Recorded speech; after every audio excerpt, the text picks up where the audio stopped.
Affaire Lola, épisode 3. Le visage du diable, par Michel Marie. On a d'abord cru que les faits s'étaient déroulés à la cave à la lueur des néons. En réalité, c'était au 6e étage à la lumière du jour.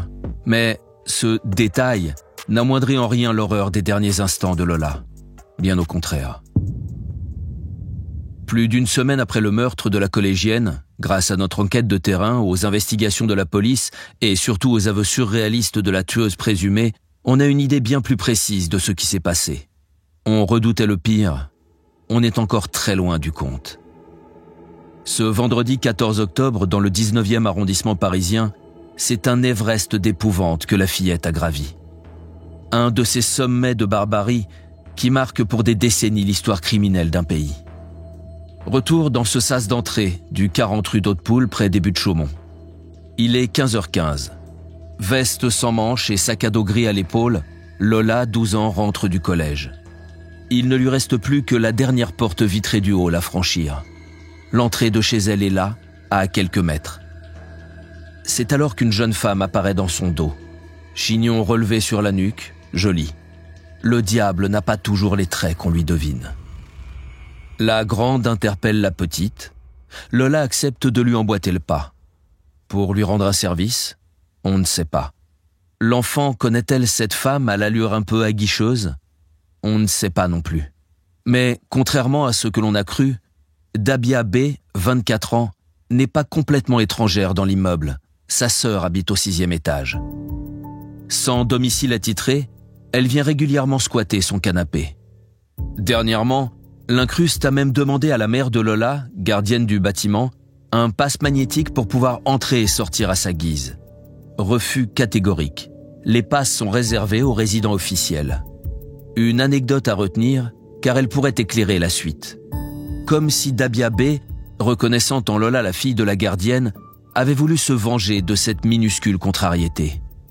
On a quand même du mal à le croire. Mais tout dans l'ignominie de cette femme laisse totalement incrédule. De nationalité algérienne, Dabia B est arrivée en France à l'âge de 18 ans, porteuse d'un visa étudiant avec sa mère et sa sœur aînée. Elle aurait, prétend-elle, décroché par la suite un CAP restauration, mais impossible de le vérifier. Une chose est sûre, le travail, ce n'est pas son truc. Quelques extras comme serveuse, mais pas plus. En 2020, sa mère meurt d'un cancer de l'utérus et son visa expire. Sans se soucier de le renouveler, sans emploi, sans ressources, elle se retrouve à vivre dans la semi-clandestinité au crochet de ceux qui l'hébergent, sa sœur, ses amants. Le portrait d'une malheureuse orpheline jetée sur les routes de la misère ? On n'y est pas. Dabia ne roule pas sur l'or, d'accord, elle essuie ponctuellement les coups d'un compagnon violent, ça semble se vérifier, mais on est très loin de la SDF en guenille. Capable d'obtenir ce qu'elle veut, quand elle veut, la jeune femme aux courbes avantageuses ne semble manquer de rien.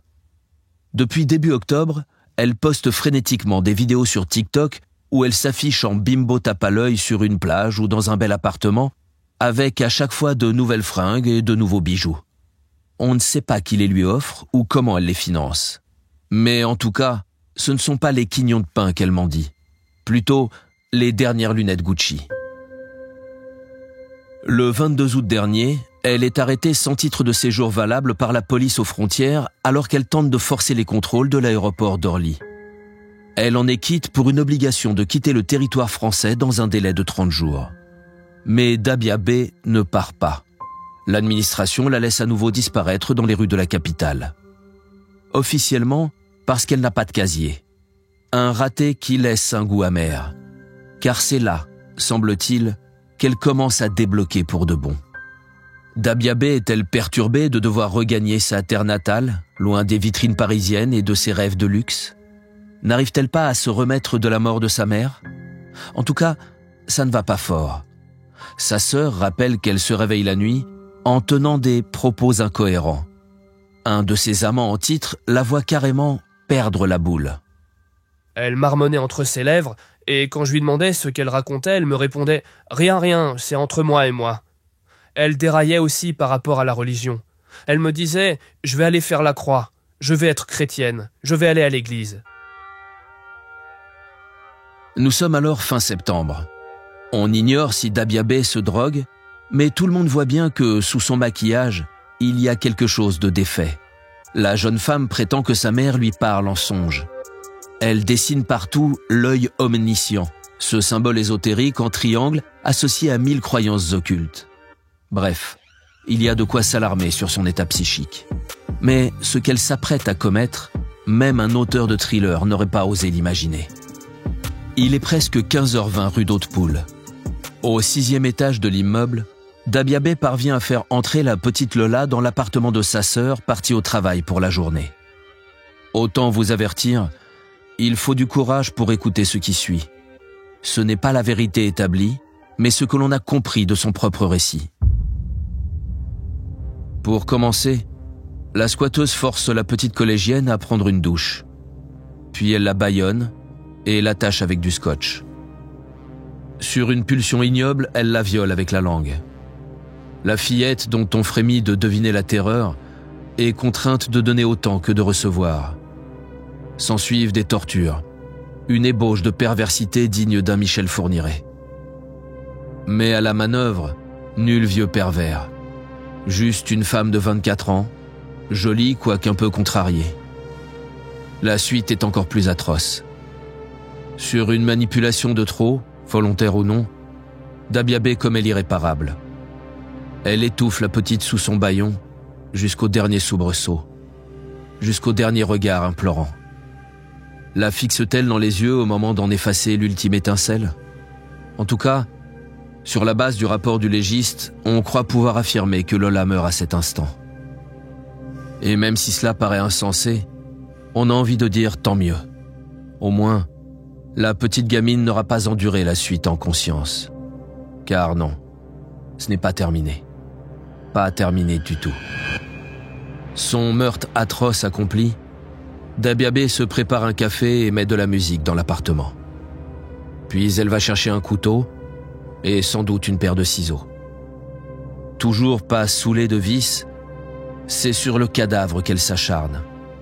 Une pluie de coups, en particulier au buste et à la gorge, au point de quasiment sectionner la tête de la fillette. On ne pouvait pas concevoir pire? Eh bien si. Toujours selon ses propres dires, le démon attrape ensuite une bouteille, elle fait couler un peu de sang de la petite victime à l'intérieur et le boit. À ce stade, on ne sait plus du tout où est la vérité et où est le délire. Même si la jeune femme le raconte, impossible d'affirmer que cet épisode a bien eu lieu. La bouteille sanglante n'a pas été retrouvée. Mais cette manœuvre alléguée rappelle le massacre des Zouris, ces enfants arabes aux yeux clairs que la population sacrifiait autrefois, au Maroc comme en Algérie, pour faire payer leurs différences génétiques et s'attirer au passage les faveurs des esprits. Dabiabé en voulait-elle à Lola d'être blonde? Au bout du bout de cette insoutenable séquence, la furie va ensuite signer son œuvre, en marquant au feutre rouge un 1 et un 0 sous les pieds de la petite. 10, comme les 10 commandements, comme les 10 plaies d'Égypte, comme le chiffre associé à l'ultime connaissance, comme tant d'autres possibles significations. Vous venez d'écouter l'épisode 3 de l'affaire Lola, écrit par Michel Marie. Retrouvez tous les épisodes sur le podcast Le Nouveau Détective, disponible sur toutes les plateformes d'écoute.